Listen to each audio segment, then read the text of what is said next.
మీరు కొత్తగా business start చేయాలనుకుంటున్నారా? మార్చ్ 16-17 హైటెక్స్ లో ఫ్రాన్సెస్ ఇండియా బిగ్గెస్ట్ ఫ్రో ఎక్స్పో.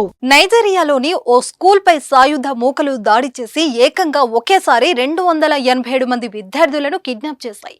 ఈ దాడిలో ఒకరు ప్రాణాలు కోల్పోయారు. కడున రాష్ట్రం కురిగా స్కూల్లో ఈ ఘటన జరిగింది. నైజీరియాలో ఇలాంటివి సాధారణమే అయినా ఇంత భారీ సంఖ్యలో విద్యార్థులను కిడ్నాప్ చేయడం కలకలం రేపుతున్నది.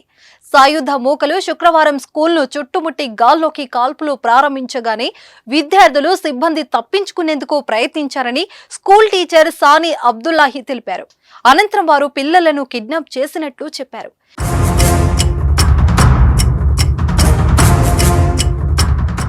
ఎంతమంది వారి చెరలో ఉన్నది లెక్క తేలలేదని అన్నారు. కాగా విద్యార్థులంతా 8 నుంచి 15 ఏండ్ల వయసులోపు వారే కావడం గమనించాల్సిన విషయం. ఈ పిల్లల తల్లిదండ్రులు ఏం జరుగుతుందోనని విలవిలలాడుతున్నారు. ఇక్కడ పాఠశాలలపై దాడులు చేసి విద్యార్థులను కిడ్నాప్ చేయడం తరచుగా జరుగుతూ ఉంటుంది. అటవీ ప్రాంతాల్లో స్థావరాలు ఏర్పాటు చేసుకునే సంచార జాతులకు చెందిన వారు సాయుధ ముఠాలుగా ఏర్పడి డబ్బు కోసం ఇలా దాడులకు కిడ్నాప్లకు పాల్పడుతుంటారు.